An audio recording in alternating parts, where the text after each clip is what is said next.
Furlong from Rentroll Maximiser here for the Real Estate Success Principles, and I have the pleasure this morning of interviewing, chatting, catching up with, really just sort of finding out what's happening in the market with a good friend of mine, Mark Appleby from Buckmaster Hawkey. Mark, you're the Managing Director of Buckmaster Hawkey. Would I be right in suggesting you're one of the longest, or I won't say oldest, but longest established recruitment companies in Melbourne? Would I be right in saying that? Good morning. Yes, Michael, you are. Buckmaster Hawkey was established in 1981 by Pam Newton. So it's the first specialist real estate recruitment agency in Melbourne. So yeah, so this year's 40 years. And so today we're going to talk a little bit about what your role is, but also the role of a recruiter in the real estate sector. But Mark, you and I have been talking for actually been talking for years now. We've known each other for, I think we're probably nudging 15 years thereabouts. I think so. Yeah, I'd say that's close, Michael. Yeah, from your mate. Yeah. So I think we're and we've been really sharing the same thought process on the fact that we've got a labour short market, skill shortage, and the industry isn't changing. So we're going to talk a little bit about that today. But Mark, tell me a little bit about Buckmaster Hawkey. What's your role? You're the business owner. You're the managing director. Yes, that's right. Yeah. Okay. Well, thanks, Michael. So look, I've been with Buckmaster Hawkey since 2001. I came from property management myself. I worked as a recruitment consultant with Buckmaster Hawkey, and then did a management buyout in 2007 with my then business partner, Jeanette Hockney. So my role's largely always been on the tools as a hands-on recruiter, Michael, more on the permanent side. Up until 3 years ago, I got exposed to the temp desk for the first time since working for the business. Driving all new business, consulting with clients, if they're asking me about how much to pay their staff, salary and commission structures, and then training my team, of course. And I've always kept a hand in with hands-on recruiting it. Sometimes that's varied, Michael. Depends on the size of my team, which is expanded and contracted and what have you over the years, depending on different climates and property markets largely. So, but I've always said it's a little bit like a sales director in real estate that keeps a hand in listing and selling properties. I've always kept a hand in recruiting for my clients. So you started out as a recruiter working at Buckmaster Hawkey, yes, and then bought the business. That's right. So management buyout, succession planning for Pam and Peter Newton, and we're fortunate enough to get like a 9-month handover from Pam to mentor us on running a business. It's interesting because I didn't realise that, and we share the same approach. I joined MAP Real Estate and then bought into it. And I think I haven't had that many jobs in my career, but most of them that I've worked in, I've ended up being. I've only selected the job that I want to buy into. So I've always looked at the business as something. If I'm going to work there, I may as well put my full effort and be a partner. Tell me a little bit about what role the recruiter plays in our industry, because we've just gone through COVID. We're still going through COVID, but tell me at the moment, how does the real estate sector cope with this issue around staffing, and what's your role within that? Look, COVID, I think everyone was in hibernation, and what we've learned is a lot of our clients had obviously set their staff to work from home, and I'm noticing a shift in the thought process of even some of the old school managers, Michael, where this new normal around property managers being able to work from home, even in post-COVID time, seems to be getting well adopted. Yes. And to a certain degree, that's even helping overcome a hurdle with clients around how far from home the employee travels to work. So one of the things that can be a roadblock when we're putting a candidate forward to a client is how long in peak hour traffic will it take my property manager or my staff member to get to work? Yep. Usually that comfort zone ends at sort of circa 40 minutes. Anything more than that, hiring managers get nervous about how long before the employee gets sick of the travel and finds something close at home. So largely that sort of opened the thinking a little bit, well, hang on a minute, if this person's traveling an hour, but they're only coming to the office 3 days out of 5 and 2 days working from home, it's actually assisting in that process with now people being more open to candidates that travel further to get to work. But to come back to your point, the role of the recruiter through COVID was Things did get very, very quiet on the candidate front, because I think those that had a job and were fortunate enough to not be stood down and set up to work from home were grateful to keep a job. So we only really recruited for roles that had a portfolio attached to it during lockdown. So in other words, if it was a portfolio of commercial properties, residential properties, or owners corporation, regardless of COVID's economies, those portfolios have to be managed. And when someone's resigned and left the business, someone has to do it. So those were the only roles that we really recruited for during the entire, particularly through the stage 4 lockdown.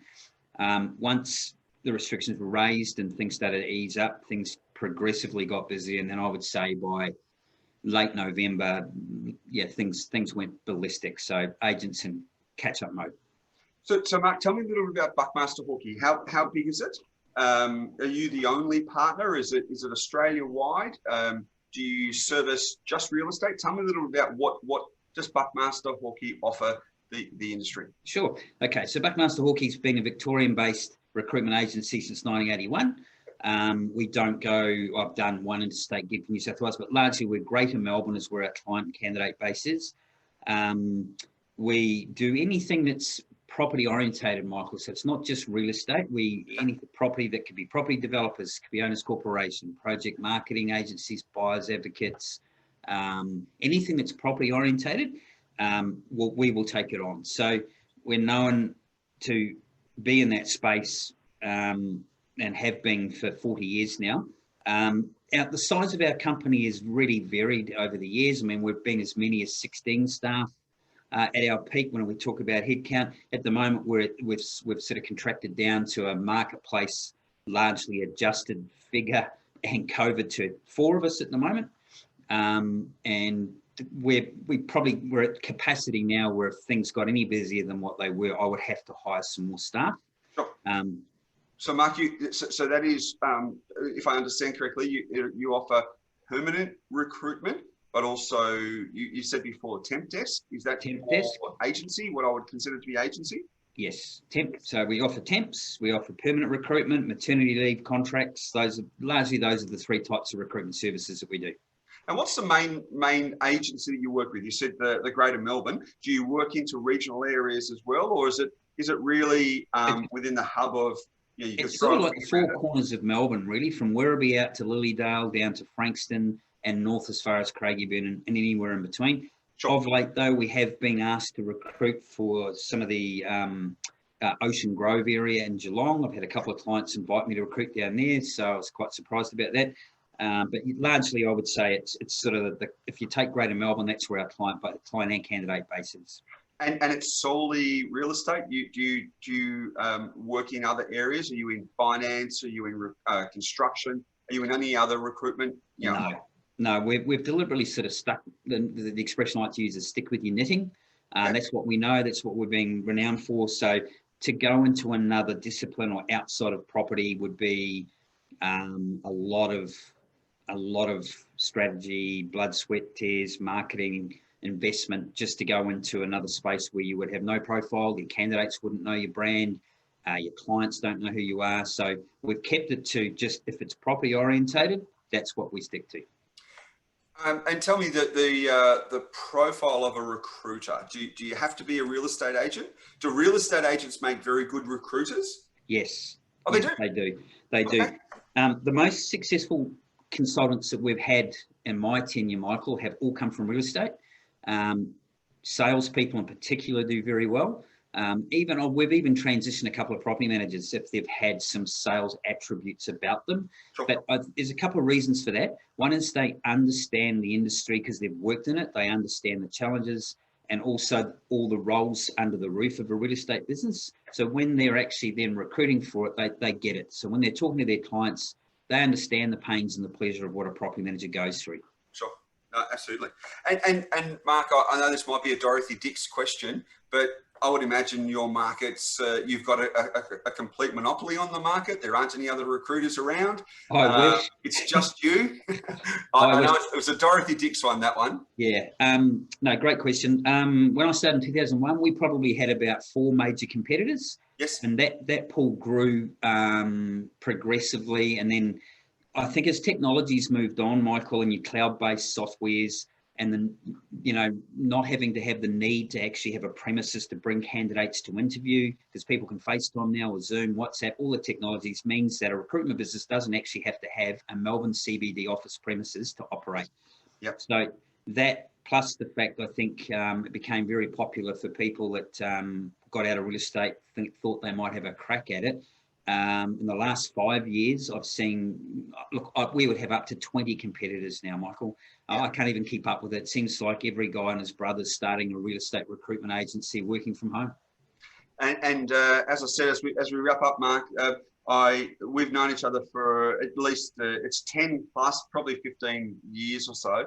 And one of the key things that I've always liked about working alongside with you is your willingness to understand the business model. When I had my own agency, you were prepared to come in and find out about our vision, our mission, where we were heading, the profile, rather than what I did experience a lot, which was the resume shopping. And that was, you know, emails, whether I was looking or not, I'd receive a resume of a candidate from a recruiter. And that's not the way to do it, is it? No, look, it's hugely different. That's resume racing, which some recruiters subscribe to. The art of recruitment consulting is understanding your client's business. It's like a listing appraisal in real estate. You know, it's hard to sell a house you haven't been to see. Yes. So to go in and actually build a relationship with a client, like I've done with you, Michael, over the years, and I catch up with you quite regularly because you'd be telling me about your plans. We're then a marketing board for your business when we do that, because when I am then selling the sizzle and the benefits to a candidate that I think is a match for your business, I'm armed with all that information. I've seen your office. I've seen the sort of people that are around there. I can actually sell that sizzle and promote the benefit of that client as to why that candidate is suitable for the role. And Mark, last final one, it's more of a comment rather than a question, but I like the fact that you've been around for such a long time in the industry. It shows some stickability, but what it does do is there are a lot of people that come into the recruitment game. They come in, they seize an opportunity when the market's hot, but when things get tough and they're not necessarily making any money, they go back out into a portfolio or a sales role. And I like the fact that you've been in and around supporting the industry for so long. Mark, buckmasterhawkey.com.au, that's the website. Yep. Thank you very much, my friend. It's been an absolute pleasure chatting with you today. Until next time, it's Mark Appleby, Managing Director from Buckmaster Hawkey, and I'm Michael Furlong, Rentroll Maximiser. Thanks, Michael. Thank you.